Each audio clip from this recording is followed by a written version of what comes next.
do you see that this is what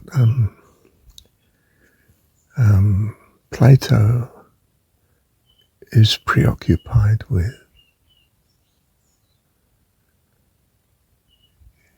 You know,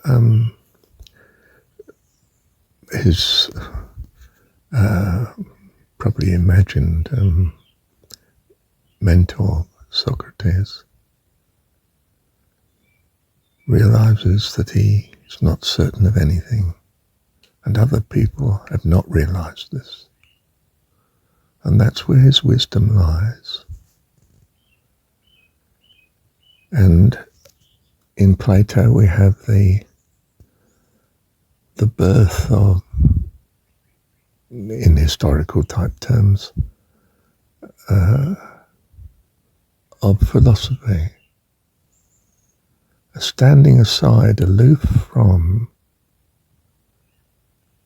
the thinking of other people, that attends itself to what's the process of thinking going on here?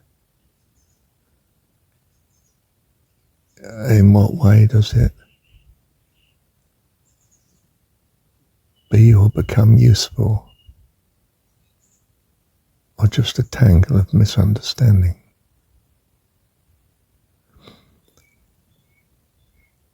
So you come as an observer to academia, not as a devotee. If you come as a devotee, you just end up being one of the gurus, one of the philosophers, one of the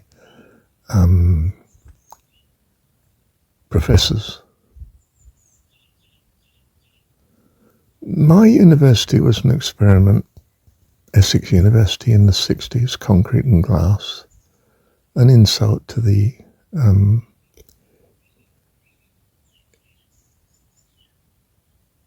academia of the past. Put a philosopher in each department, or at least in each school of departments, in the hope that some rhyme and reason would come out of this new experiment, not just another page in the endless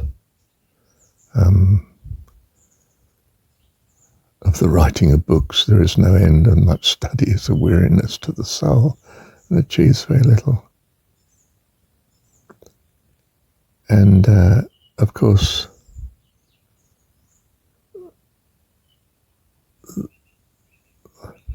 what the philosopher was doing,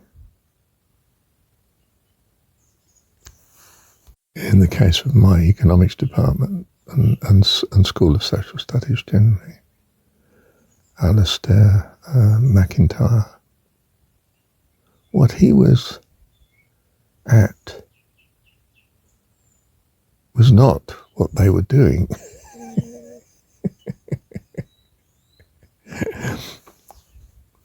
But rather he was preoccupied with,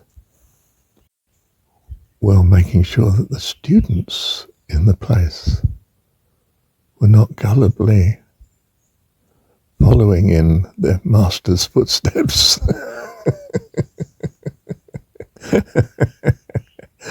He would give lectures at lunchtime to anyone who wanted to come.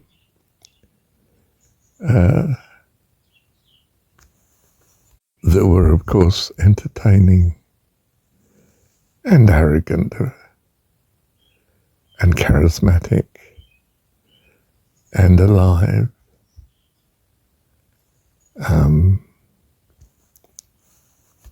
He was both entertaining and inspiring. You came away from the talk feeling a fullness of life,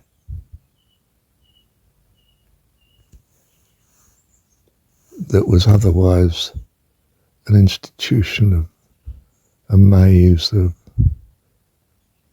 specialism and dogma and something far related from the needs of man. In fact,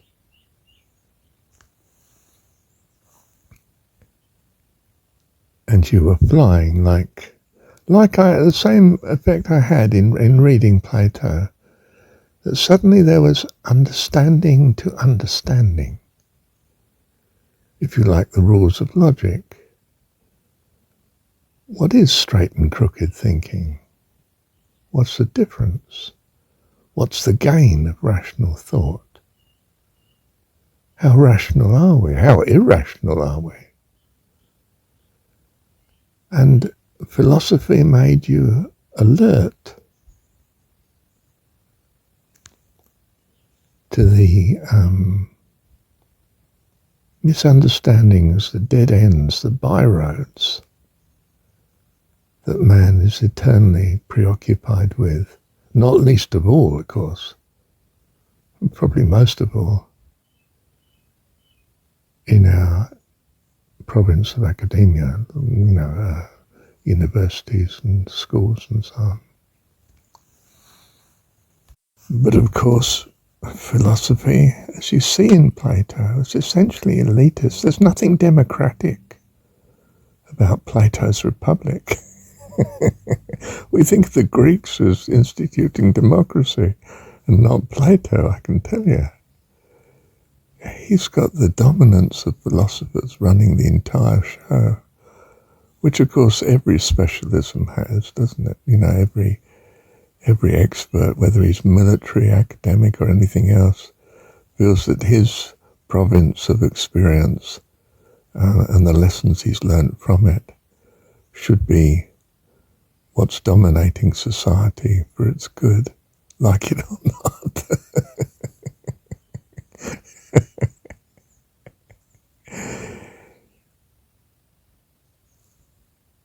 In Plato is the seeds of modern Western culture and civilization, as we've flatteringly called it. Plato is the historistic cause of such. Both through our secular world and our religious world.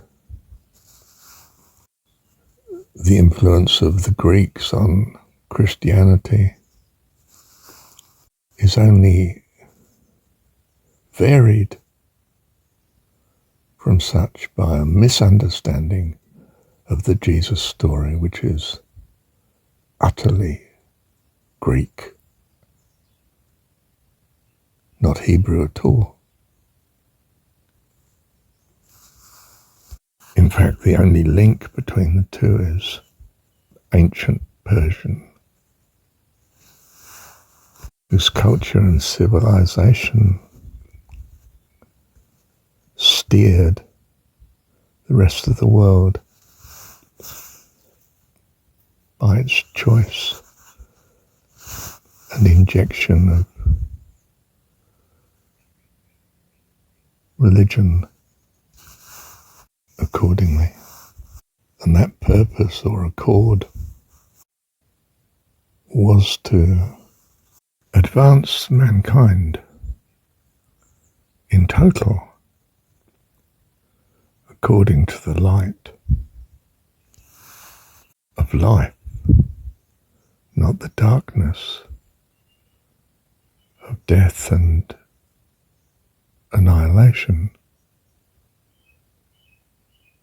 In philosophical terms, to meaning as opposed to no understanding. A sort of concept of truth,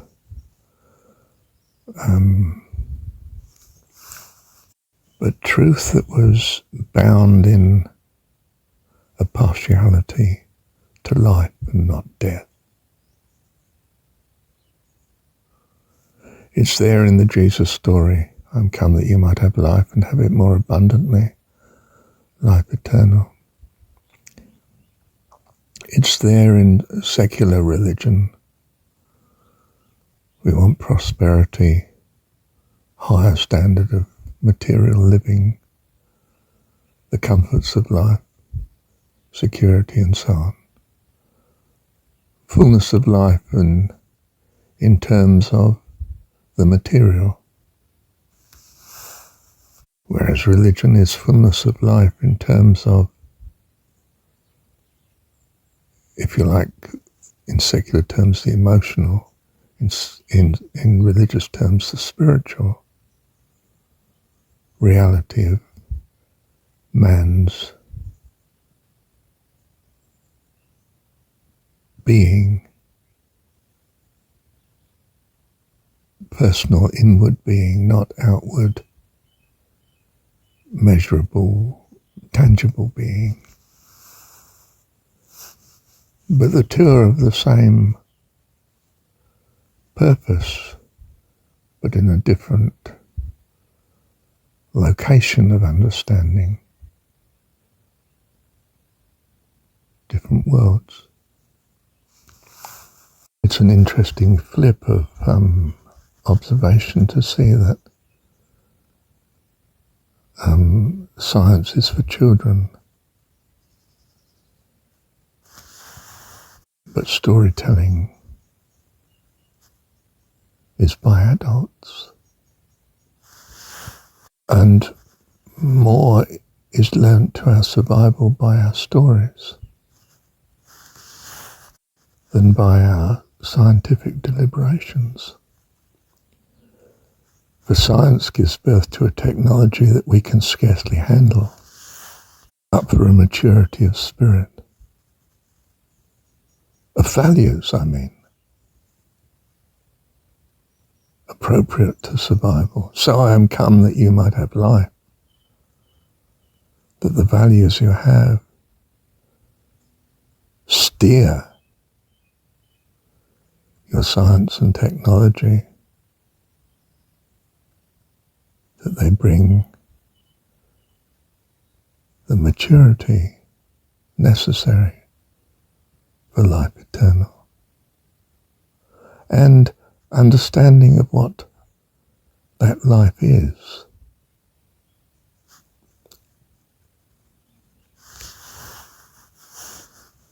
In a world beyond and much greater than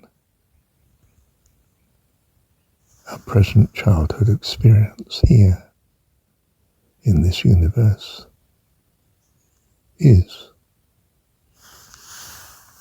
Our dilemma is, of course, that our culture, our civilization is steered by our misunderstanding that leads to an elevation contrary to our principles. You ask any man, what does he value? Life, creativity, love, peace, hope. You know the list. Yet his political and economic system drags him away from such into a pit of, for the most part, poverty and despair, contrasting ludicrously with the privilege of an incredibly small minority who find themselves none the happier for being it. It's a tale told by an idiot, full of sound and fury, signifying nothing. A poor player who struts and frets his hour upon the stage, and then is heard no more.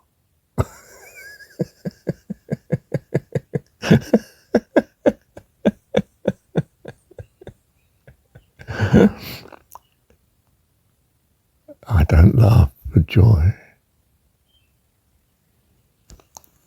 but in imponderable dismay that we should be dragged down by our childishness in spiritual matters,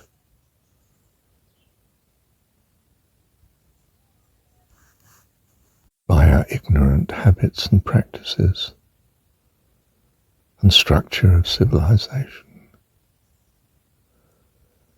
that we do not structure it quite deliberately according to our values of life, abundant life,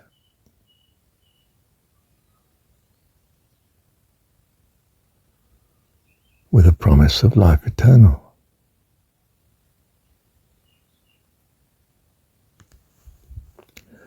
That our hope is not such, is not able to take charge of our structures, that we may be free, all of us, to be in communion, fellowship, community, accord, where love and kindness, etc., flourish always. It sounds like a fantasy compared to what seems to be the reality we're handling day in and day out in our media and in our dealings with each other.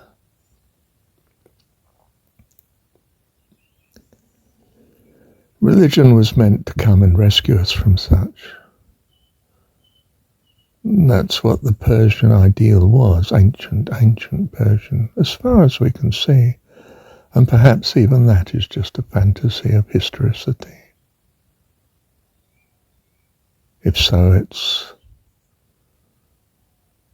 a good myth, one to be treasured.